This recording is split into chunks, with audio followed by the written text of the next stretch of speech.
वार्तिकाचार्य स्तोत्र शत श्री श्रीमद् भक्ति स्वामी प्रभुपाद की जय। श्री महाभारतम की जय। श्री कृष्ण भगवान की जय। पंच पांडवल की जय। ओम नमो भगवते वासुदेवाय।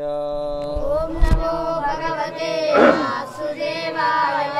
ओम नमो भगवते वासुदेवाय। ओम नमो भगवते वासुदेवाय। ओम नमो भगवते वासुदेवाय। ओम नमो भगवते वासुदेवाय। श्री महाभारतम आदि पर्व श्लोकम 217వ శ్లోకం. సో ఇక్కడ మహాభారతం సంక్షిప్తంగా చెప్పబడుతుంది కొన్ని శ్లోకాల్లో. తర్వాత మళ్ళీ నిజమైనటువంటి అంటే పూర్తి డీటెయిల్ మహాభారతం స్టార్ట్ అవుతుంది. ఈ యుద్ధం వల్ల చాలా కష్టదశ వచ్చింది. మొత్తం 10 మంది మిగిలారని విన్నాను. మా పక్షంలో 3 అశ్వత్థామ, కృతవర్ణ, కృపుడు. పాండవ పక్షంలో 7, 5 పాండవులు, కృష్ణుడు, సాత్యకి. ఈ ఘోర సంగ్రామంలో 18 అక్షీణుల మంది చనిపోయారు. నాకు చీకటి అలుముకుంది. నన్ను మోహం ఆవేశిస్తుంది. సంజయ, స్పృహ పోతుంది. నా మనస్సు వివలైపోతుంది. సూతపుత్రుడిలా అన్నాడు. ఇలా ధృతరాష్ట్రుడు ఎంతగానో విలపించి మూర్ఛపోయాడు. సంజయుడు సేద తీర్చాడు. మళ్ళీ ఇలా అన్నాడు సంజయునితో. ధృతరాష్ట్రుడు అన్నాడు, సంజయ, ఇలా పోయే ప్రాణాలను శాశ్వతంగా వదిలివేయాలనుకుంటున్నాను. ఈ జీవితాన్ని ధరించినందువల్ల కించిత్తు కూడా ఫలం కనిపించడం లేదు. ఉగ్రశ్రవుడు చెప్తున్నాడు, అంటే సూతవాచ. ధృతరాష్ట్రులు అలా అంటూ విలపిస్తున్నాడు. పాములాగా బుసలు కొడుతూ మళ్ళీ మళ్ళీ మూర్ఛపోతున్నాడు. అప్పుడు ధీమంతుడైన సంజయుడు అర్థవంతంగా ఇలా అన్నాడు. సంజయ వాచ, శృతవానాపి వైరాజాన్ మహోత్సవాన్ మహాబలాన్ ద్వైపాయనస్య వదతః నారదస్య చ ధీమతః. సంజయుడు అంటున్నాడు, రాజా, ధీమంతుడైన నారదుడు వ్యాస భగవానుడు చెబుతూ ఉండగా ఎంతో మంది ఉత్సాహపరులై బలవంతులైన రాజులను గురించి వినే ఉన్నావు. గొప్ప గొప్ప రాజవంశాల్లో పుట్టి సద్గుణవంతులై దివ్యాస్త్ర వేత్తలై ఇంద్ర సమాన తేజస్సులై ధార్మికంగా భూమిని జయించి భూరి దక్షిణతో యజ్ఞాలు చేసి ఈ లోకంలో ఎంతో మంది కీర్తి గడించి చివరకు వారంతా కాలధర్మం చేశారు. మహారథుడైన శైబ్యుడు, జయశీలులతో ఉత్తముడైన సంజయుడు, సృంజయుడు, మహోత్రుడు, రంతిదేవుడు, కాంక్షివంతుడు, కౌశీజుడు, భాల్లికుడు, ధమనుడు, చైద్యుడు, శర్యాతి, నలుడు, చాలా మంది పిల్లల గురించి మనకు తెలియదు, నలుడు తెలుసు. శత్రు సంహారకుడైన విశ్వామిత్రుడు, మహాబలుడైన అంబరీషుడు, మరుత్తుడు, మనువు, ఇక్ష్వాకువు, గయుడు, భరతుడు, దశరథపుత్రుడైన రాముడు, శశిబిందుడు, భగీరథుడు, కృతవీర్యుడు, జనమేజేయుడు, యయాతి. ఇలా 24 రాజులందరి గురించి దేవర్షి నారదుడు పుత్రశోకంతో విలపించే శైత్యునికి చెప్పాడు. వీరంతా సద్గుణవంతులైన ఎన్ని సత్కార్యాలు చేసినా చివరకు అన్నీ వదిలి కాలధర్మం చెందవలసి వచ్చింది. ఇక్కడ కొన్ని వివరణలు ఇచ్చారు. శైబ్యుడు అంటే ఒక ప్రాచీన రాజు. సంజయుడు సువర్ణష్టివి తండ్రి. వీని కథ ద్రోణ పర్వంలో అధ్యాయాల్లో ఉంది. వీరి కథ అంటే వీని అని అన్నారు, వీరి అన్నారు. సుహోత్రుడు అంటే ఒక ప్రాచీన రాజు. ఆయన భూమన్యుని కొడుకు. రంతిదేవుడు మనకు తెలుసు సంకృతి యొక్క కొడుకు, దానంలో ప్రసిద్ధుడు. కాంక్షివంతుడు ఒక ప్రాచీన రాజు. బాల్నికుడు ఒక ప్రాచీన రాజు. దమనుడు ఒక ప్రాచీన రాజు. అందరూ ప్రాచీన రాజు. శర్యాతి అంటే వైవస్వతమను పుత్రుడు శర్యాతి. వీరి యొక్క కూతురు సుకన్య. సుకన్య గురించి మనకు తెలుసు. నలుడు నిషధ దేశ రాజు తెలుసు, అంటే దమయంతి యొక్క భర్త ఆయన. అజితుడు ఒక ప్రాచీన రాజు. విశ్వామిత్రుడు తెలుసుగా. అంబరీషుడు తెలుసు మనకు. మరుత్తుడు అవిక్షితుని పుత్రుడు. మనువు సృష్టి ప్రవర్తకుడైన ఆది మనువు. ఇక్ష్వాకుడు మనువు యొక్క పుత్రుడు. గయుడు అమూర్తి అనే పుత్రుడు. భరతుడు ఎవరు? శకుంతల దుష్యంతుని యొక్క పుత్రుడు. రాముడు దశరథుని పుత్రుడు. శశబిందుడు చిత్రరథుని పుత్రుడు. భగీరథుడు సగరవంశజుడు, గంగను తెచ్చినటువంటి వాడు. కృతవీర్యుడు ప్రాచీన రాజు. కార్త్యవీర్యుని తండ్రి కృతవీర్యుడు అంటే. కార్త్యవీర్యార్జును తెలుసు కదా. జనమేజయుడు తెలుసు. యయాతి తెలుసు. సో వీళ్ళందరూ 24 మంది పేర్లు చెప్పేసి వీళ్ళందరూ కూడా చాలా గొప్ప పరాక్రమవంతులు, గుణవంతులు, చాలా పేరు ప్రసిద్ధి చెందినటువంటి వాళ్ళు. బట్ వీళ్ళందరూ కూడా శరీరం వదిలేశారు. వాళ్ళందరూ కూడా వెళ్ళిపోయారు అని సంజయుడు ధృతరాష్ట్రుడితో చెప్తున్నారు.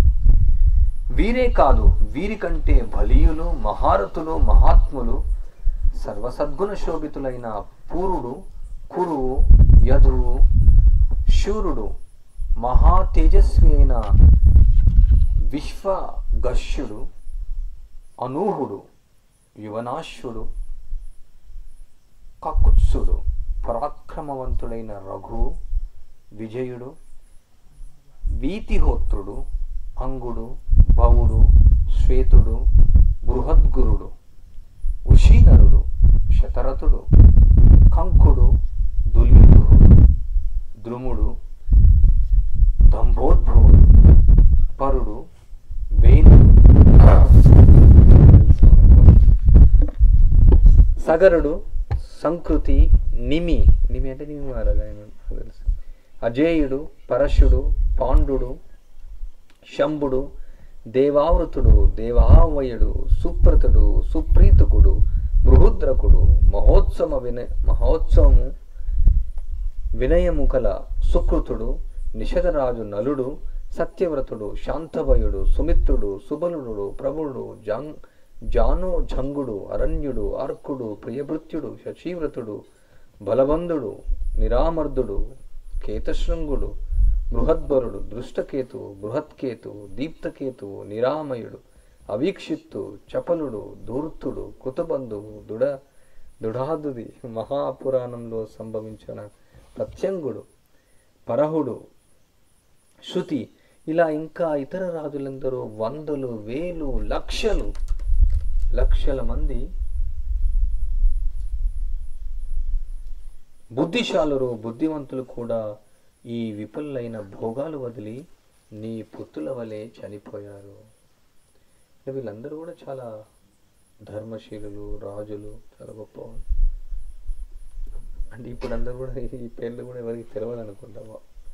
స్కూళ్ళల్లో, పాఠశాలలో చదువుకున్న వాళ్ళకు. మనకి ఇందులో కొన్ని తెలియవు. చాలా పురాణాల్లో ఎక్కువ వస్తాయి ఇవన్నీ. ఇందులో కొన్ని అనువాదం ఇచ్చారు. పూర్వుడు అంటే యయాతి చిన్న కొడుకు. కురుడు అంటే తపతి సంవరణులకు పుత్రుడు. యదువు యయాతికి దేవయాని యందు పుట్టినవాడు. ఓకే, ఇది వదిలేసుకోండి. నెక్స్ట్, ఎన్నో దివ్యకృత్యాలు పరాక్రమంతో చేసిన వారున్నారు. త్యాగబుద్ధి, శక్తి, ఆస్తిక్యం, సత్యం, శౌచం, దయ, ఆర్జవం కలవారున్నారు. విద్వాంసులంతా వారి సద్గుణాలను ప్రశంసించేవారు. పురాణాల్లో కవులు వారిని శ్లాఘించేవారు. అభివృద్ధికరములైన సర్వసద్గుణాలు కలవారు ఉన్నారు. వారంతా కూడా చనిపోయారు. నీ పుత్రులు దుష్టులు, క్రోధంతో ఉడికిపోయేవారు, లుబ్ధులు, దుష్ప్రవర్తన కలవారు. అందుచేత వారి కోపం వారి కోసం దుఃఖించిన అవసరం లేదు. భరతశ్రేష్ఠ, నీవు బాగా చదువుకున్నవాడు, ప్రజ్ఞావంతుడవు, బుద్ధిమంతుడవు, పండితులకు ఇష్టమైన వాడవు, శాస్త్రానుసారమైన బుద్ధి కలిగిన వారు శోకమోహాలకు వశం కారు. రాజా, నీకు నిగ్రహాలు రెండూ కూడా తెలుసును. నీ పుత్రులను రక్షించుకోవడం కోసం ఇంత వ్యాకుల చెందపడవలసిన పని లేదు. అది అట్లా జరగవలసి ఉన్నప్పుడు నీవు దుఃఖించవలసిన పని లేదు. తన ప్రజ్ఞతో దైవాన్ని ఎవరు మళ్లించగలరు? బ్రహ్మగారు నిశ్చయించిన మార్గాన్ని ఎవరూ దాటలేడు. ఈ జనన మరణాలు, సుఖ దుఃఖాలు, దీనికంతకు మూల కారణం కాలం. ప్రాణాలన్నింటినీ కాలమే సృష్టిస్తుంది, కాలమే ప్రజలను సంహరిస్తుంది, కాలం ప్రజలను సంహరిస్తూనే శమించిపోతుంది. ఈ లోకాలన్నిటా శుభాలు కాని అశుభాలు కాని సర్వభావాలను కాలం సృష్టిస్తుంది. మళ్ళీ ఆ కాలమే అన్నిటినీ సంహరిస్తుంది. మళ్ళీ సృష్టిస్తూ ఉంటుంది, మళ్ళీ సంహరిస్తూ ఉంటుంది. దీనికి ఏం వివరించాల్సిన అవసరం లేదు, స్పష్టంగా అర్థమవుతుంది. నిద్రించే వారిని కాలమే మేల్కొల్పుతుంది. కాలం అతిక్రమింపరానిది. అన్ని ప్రాణుల పట్ల ఆ కాలం వదలకుండా సమానంగా ప్రవర్తిస్తుంది. భూతకాలంలోనివి, భవిష్యత్తులోనివి కానీ, ఇప్పుడున్న భావాలు కానీ కాలనిర్మితాలని తెలుసుకో. వివేకం పోగొట్టుకోరాదు అని సంజయుడు ధృతరాష్ట్రునికి ఈ యొక్క హితబోధ చేస్తూ ఉన్నాడు. సౌతీరు వాచ అంటే ఉగ్రశుని యొక్క వాచ. ఇలా సంజయుడు పుత్రశోకంతో దుఃఖిస్తున్న ధృతరాష్ట్ర మహారాజును ఓదార్చి స్వస్థచిత్తుని చేశారు. ఈ కథను ఆధారంగా చేసుకొని పుణ్యప్రదమైన ఉపనిషత్తు లాంటి భారతాన్ని కృష్ణ ద్వైపాయనుడు చెప్పాడు. అది విద్వత్ కవీశ్వరుల చేత లోకంలో చాలా కాలంగా చెప్పబడుతుంది. ఒక పాదం చదివిన భారతం పుణ్యపదం. ఒక పాదం అంటే శ్లోకంలో ఒక పాదం అంటే శ్లోకంలో 4 పాదాలు ఉంటాయి. ఒక పాదం చదివిన శ్రద్ధగా చదివిన వాని పాపాలన్నీ తుడిచిపెట్టుకొని పోతాయి. ఇందులో దేవతల గురించి, దేవర్షుల గురించి, బ్రహ్మర్షుల గురించి, అలాగే సత్కార్యాచరణం చేసే యక్షుల గురించి, ఉరగుల గురించి కీర్తించబడింది. సనాతనుడైన భగవంతుడు వాసుదేవుడు ఇందులో కీర్తించబడినాడు. అతడే సత్యస్వరూపుడు, రూతస్వరూపుడు, పవిత్ర స్వరూపుడు, పుణ్యస్వరూపుడు. ఆ వాసుదేవుడే శాశ్వతమైన పరబ్రహ్మ, సనాతనమై శాశ్వతమైన వెలుగు అతడు. ఆయన దివ్య కృత్యాలనే తెలివైన వారు కీర్తిస్తూ ఉంటారు. ఆయన వల్లనే ఈ విశ్వం సత్తు, అసత్తు, సదసత్తు రూపంలో ప్రవర్తిస్తుంది. సత్తు, అసత్తు, సదసత్తు. అతని నుండి ప్రాణులు, ప్రజలు ఉద్భవించారు. ప్రవృత్తి ఏర్పడింది. జన్మ మరణాలు అలాగే పునర్జన్మ కూడా ఏర్పడ్డాయి. ఈ భారతంలో పంచభూతాల గురించి, త్రిగుణాల గురించి, జీవాత్మ గురించి చెప్పబడింది. అవ్యక్త ప్రకృతి మొదలు మూల కారణమైన పరబ్రహ్మం కూడా చెప్పబడింది. దీనివల్లనే ముక్తులైన యతీశ్వరులు ధ్యాన బలంతోనూ యోగ బలంతోనూ అద్దంలో ప్రతిబింబాన్ని చూసినట్లు తమలో పరమాత్మను చూస్తున్నారు. నిత్యము శ్రద్ధతో ధర్మపరాయణుడై ఈ అధ్యాయాన్ని పఠించేవాడు, వినేవాడు పాపం నుండి విడుబడతాడు. భారతం యొక్క ఈ అనుక్రమణీయాధ్యాయం అనుక్రమణి పర్వం అనొచ్చు, అనుక్రమణి అధ్యాయం. మొదటి నుండి చివరి దాకా వినే ఆస్తికుడు ఆపత్కాలంలో కూడా దుఃఖం పొందడు. ఉభయ సంధ్యల్లోనూ ఈ అనుక్రమణి అధ్యాయాన్ని వీలైనంత చదివేవాడు ఆ పగలు రాత్రి చేసిన పాపాల నుండి వెంటనే ముక్తుడవుతాడు. ఈ అధ్యాయం భారతానికి మూల శరీరం, తత్వబీజం, సత్యస్వస్వరూపం, అమృత స్వరూపం, పెరుగులో వెన్నవలే, మానవులలో బ్రహ్మజ్ఞాని వలె, వేదాలలో అరణ్యకాల వలె, వేదాల్లో భాగం అనమాట అరణ్యాలని, అరణ్యాలు సంహితలు, పశువుల్లో ఆవుల వలె, ఇతిహాసాల్లో ఈ భారతం శ్రేష్టమైనది. దీన్ని శ్రాద్ధ సమయంలో బ్రాహ్మణుడు ఒక్క పాదమైనా వినిపించే వాని పితరులు అన్నపానాలు అక్షయమైపోతాయి, అంటే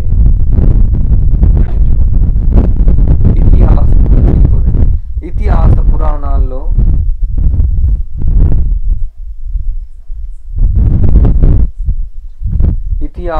ఇతిహాస పురాణాలతో వేదానికి పుష్టి చేకూర్చాలి. సరిగా చదువుకునే వాడికి వేదం వీడు నన్ను కొడుతున్నాడని భయపడిపోతుంది. ఇది కృష్ణ ద్వైపాయనుడు చెప్పిన వేదం. విద్వాంసుడు దీన్ని చక్కగా వినిపిస్తే అర్థం పురుషార్థం పొందుతాడు, అంటే ప్రయోజనం, సత్ఫలితం, సంపద పొందుతాడు.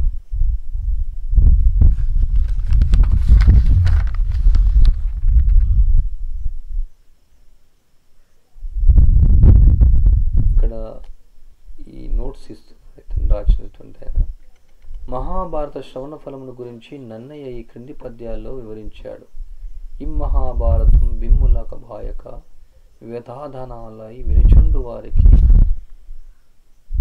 విపుల ధర్మారంభ సిద్ధియగు పరమార్థంభవశ్రయమున వేదముల్ 4 నాది పురాణముల్ 18 దుత్పితమి ధర్మ శాస్త్రంబులను మోక్ష శాస్త్రతత్వంబులు నెరిగిన ఫలములు వెళ్ళకూడదు. దీనికి అర్థం ఏమంటే దానములను, బహువిధ క్రతువులను, జప బ్రహ్మచర్యములను బడియబడిన పుణ్య ఫలములను బోలు అశేషమగు పక్షయంబగునగు. ఇవంతా కూడా పద్యమే, అనువాదమే లేదు. ఇదంతా కూడా ఫలశ్రుతి పద్యం. ఈ అధ్యాయాన్ని ప్రతి పర్వం చివర పర్వ సమయాల్లోనూ శుచి అయి చదివేవాడు నిస్సంశయంగా భ్రూణ హత్యాది పాపాలు విడిచిపెడతాడు. వాడు భారతమంతా చదివినట్లే అని నా అభిప్రాయం. అంతా చదివేసినట్టే. వాడు దీర్ఘాయువును, కీర్తిని, స్వర్గాన్ని పొందుతాడు. పూర్వం దేవతలంతా 4 వేదాలను ఒక ప్రక్క,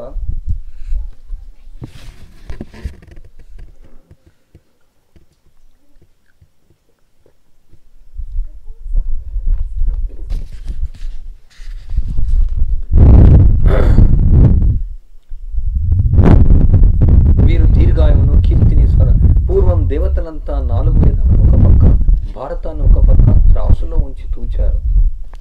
అప్పుడు రహస్యాలతో కూడిన 4 వేదాల కంటే భారతమే బరువుగా కనబడింది.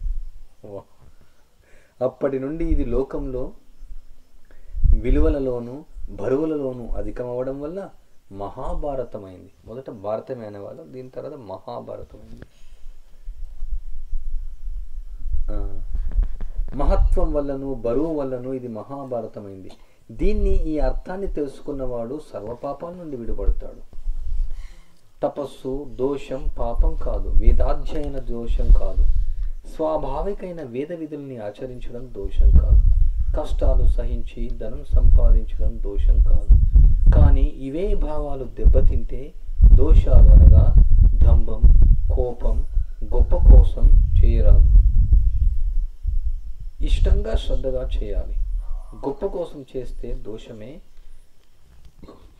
అంటే భావశుద్ధి ప్రధానమని భావం. అంటే మనం కూడా చెప్తాం భావగ్రాహి జనార్దన్. ఇతి శ్రీ మహాభారతే ఆది పర్వని అనుక్రమాని పర్వని ప్రథమోధ్యాయ సమాప్తం. ఇది శ్రీమద్ మహాభారతమున ఆది పర్వమున అనుక్రమణి పర్వం ఉపపర్వము మొదటి అధ్యాయం అయిపోయింది. దీనిలో 282 శ్లోకాలు. సో భాగవతానికి మహాభారతం తేడా మనం చూడవచ్చు ఫలశ్రుతిలోనే. అంటే పాపం నశిస్తుంది, పుణ్యం వస్తుంది, ఈ ఫలితం వస్తుంది. భాగవతంలో కూడా ఫలశ్రుతి ఉంటుంది, కానీ ఈ విధంగా భౌతికమైనటువంటి విషయాల కోరికల గురించి అంతగా ఉంటుంది. అందుకని భాగవతం ధర్మార్థ కామోక్షాలను మొదట్లోనే ఖండిస్తుంది. ధర్మ ప్రోచిత కైతవ పరమో నిర్మత్సరాణం సుతం వీత్యం వాస్తవత్త తాపోత్తర నిర్మూలనం. సో ఆ విధంగా భాగవత పురాణం, అమల పురాణం. సో 2వ అధ్యాయం పర్వ సంగ్రహ పర్వం. దీని పేరు పర్వ సంగ్రహ పర్వం. ఇది కూడా సంగ్రహం ఉన్నట్టు సమయంలో సమంత పంచకమితి దుక్తం సూతనందన ఏతత్సర్వం యథాతత్వం శ్రోతుమిచ్చామి మహేవయం. ఋషులు అడిగారు, ఓ సూతపుత్ర, నీవు సమంత పంచకం గురించి ప్రస్తావించావు. అది అంతా వివరంగా మేము వినాలనుకున్నాము. ఉగ్రశ్రవుడు చెప్పాడు, విప్లురారా, నేను శుభప్రదమైన కథలు చెబుతున్నాను, వినండి. ఇందులోనే శమంత పంచకం గురించి కూడా వినండి. మహాధనుర్ధారి అయిన పరశురాముడు త్రేత ద్వాపర యుగాల సంధికాలంలో కోపంతో చాలాసార్లు రాజుల సముదాయాలు సంహరించాడు. సంధికాలం అంటే అర్థం కదా, ఆ యొక్క యుగం యొక్క అంతం, ఈ యొక్క యుగం ప్రారంభం అవ్వబోతుంది. అగ్నిలా జ్వలించే తన పరాక్రమంతో రాజులందరినీ చంపి పరశురాముడు 5 రక్తపు మడుగులు చేశాడు. ఆ క్షేత్రం శమంత పంచకం. 5 రక్తం మడుగులు. క్రోధంతో రాముడు ఆ 5 రక్తపు మడుగుల్లోని రక్తంతో తన పితరులకు తర్పణం చేశాడని నేను విన్నాను. అప్పుడు రుచికారులైన అతని పితృదేవతలు పరశురామునితో, రామ, నీ పితృభక్తికి పరాక్రమానికి మేము సంప్రీతులయ్యాము. నీకేం కావాలో వరం కోరుకో, నీకు శుభం కలుగుతుంది అన్నారు. రుచికుడు అంటే ఎవరంటే జమదగ్ని యొక్క తండ్రి, అంటే పరశురాముని యొక్క తాత. క్రోధంతో రాముడు అంటే ఆ రాముడు కాదు, పరశురాముడే. అప్పుడు పరశురాముడు ఇలా అన్నాడు, నా పితరులకు ప్రీతి కలిగితే, నా మీద అనుగ్రహిస్తే, నేను క్రోధంతో రాజులందరినీ చంపాను కదా, ఆ పాపం నుండి నన్ను విముక్తిని చేయండి. ఇది నేను కోరుకునే వరం. ఈ మడుగులు 5 తీర్థాలై ప్రసిద్ధి వహించాలి అని అన్నాడు. అలాగే అవుతుంది అన్నారు పితరులు. ఆ క్షత్రియ సమూహాన్ని క్షమించు అని వారిని చంపవద్దని పితరులు నిషేధించారు. అప్పటి నుండి పరశురాముడు క్షత్రియులను చంపడం విరమించాడు.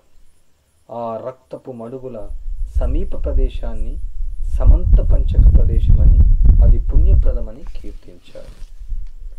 ఏ చిహ్నాలతో ఏ దేశం కూడి కనిపిస్తుందో ఆ దేశాన్ని ఆ పేరుతోనే ధీమంతులు పిలుస్తారు.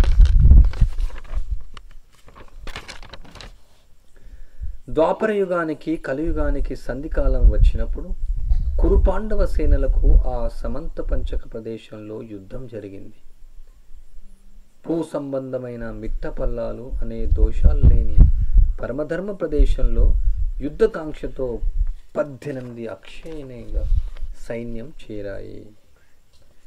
అక్కడ చేరిన అక్షయణులు రాజులు అక్కడే చనిపోయారు. అందుచేత ఆ దేశానికి సమంత పంచకం అని పేరు వచ్చింది. ఆ ప్రదేశం పుణ్యప్రదమని, రమణీయమని కీర్తించబడింది.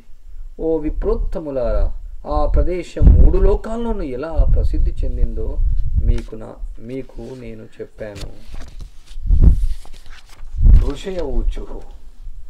అప్పుడు ఋషులు ఇలా అడిగారు, సూతపుత్ర, నీవు అక్షయణులు అని చెప్పావు. ఆ మాట మరింత వివరంగా వినాలని కోరుతున్నాను అన్నారు. అక్షయణి యొక్క పరిమాణం ఎంత, అందులో పదాతులు, గుర్రాలు, రథాలు, ఏనుగులు ఎన్నెన్ని ఉంటాయో నీకు అన్ని తెలుసును కదా అని అన్ని మాకు చెప్పు. సౌతుర్ వాచ. ఉగ్రశ్రుడు ఇలా అన్నాడు, ఒక రథం, ఒక ఏనుగు, 5 పదాతులు, 3 గుర్రాలు కల సేన పత్తి అనబడుతుంది.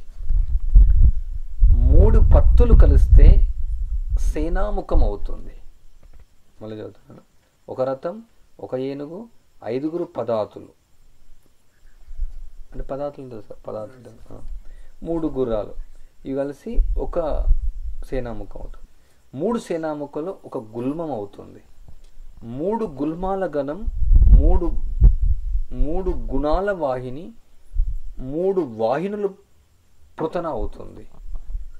3 పుతనలు ఒక చమువు, 3 చమువులు ఒక అనీకిని, 10 అనీకినులు ఒక అక్షయని. చాలా పెద్ద సంఖ్య అవుతుంది, సంఖ్య ఇక్కడ చెప్తున్నారు. అక్షయనిలో 21,870 రథాలు ఉంటాయి. 21,870 రథాలు. రథం అంటే రిక్షాలా ఉండవు, అంటే మన భగవద్గీతలో రిక్షాలా ఉంటుంది, చాలా పెద్దగా ఉంటుంది, ఒక ఊర్లా ఉంటుంది ఒక రథం, పెద్ద పెద్ద రథాలు. ఎందుకంటే 18 రోజులు అక్కడ రథాలు ఉంటాయి, దాన్ని అన్ని గుర్రాల గడ్డి ఉంటుంది, బాణాలు ఉంటాయి, అన్నీ ఉంటాయి. రథం అంటే చాలా పెద్దది, అంటే చిన్న రథాలు పెద్ద రథాలు అన్నీ ఉంటాయి. ఇది భవిష్యత్తులో వస్తుంది, భీష్ముని యొక్క రథం గురించి వివరిస్తారు. 1,09,000 మంది 10 మంది పదాతులు ఉంటారు, అంటే 1,09,350 మంది పదాతి సైన్యం ఉంటారు. 65,000 మంది 65,000 గుర్రాలు ఉంటాయి. 65,000 గుర్రాలు. ఈ చెప్పినవన్నీ కలిపి అక్షయని అవుతుందని సంఖ్యాశాస్త్ర విధులు అంటారు. కురు పాండవ సేనలు 2 కలిపి 18 అక్షయములు అయ్యాయి. అద్భుత కృత్యాలు చేసే కాలం యొక్క ప్రేరణతో కౌరవులను నిమిత్తం చేసుకుని అక్కడ చేరిన రాజులంతా అక్కడే చనిపోయారు. ప్రభుపాల వారు అంటారు 64 కోట్ల మంది చనిపోయారు. టైం ఎంత తెలుస్తుంది మరి? 7:30. అందులో పరమాస్త్రవేత్త అయిన భీష్ముడు 10 రోజులు యుద్ధం చేశాడు. తరువాత ద్రోణుడు కౌరవ సేవను 5 రోజులు రక్షించాడు. శత్రుసేనను పీడించే కర్ణుడు 2 రోజులు యుద్ధం చేశాడు. శల్యుడు 1 పూట యుద్ధం చేశాడు. తరువాత గదాయుద్ధం జరిగింది. ఆ రోజు రాత్రే అశ్వత్థామ, కృతవర్మ, కృపుడు అధమరీచి నిద్రిస్తున్న పాండవ సైన్యాన్ని చంపేశారు. శౌనక మహర్షి, నీవిప్పుడు వింటున్న ఈ ఉత్తమమైన ఇతిహాసం భారతం. జనమేజయుని సర్పయాగంలో వ్యాస శిష్యుడైన వైశంపాయనుడు విస్తరించి చెప్పాడు. అందులో రాజులందరి పరాక్రమాలు, కీర్తులు వర్ణించబడినవి.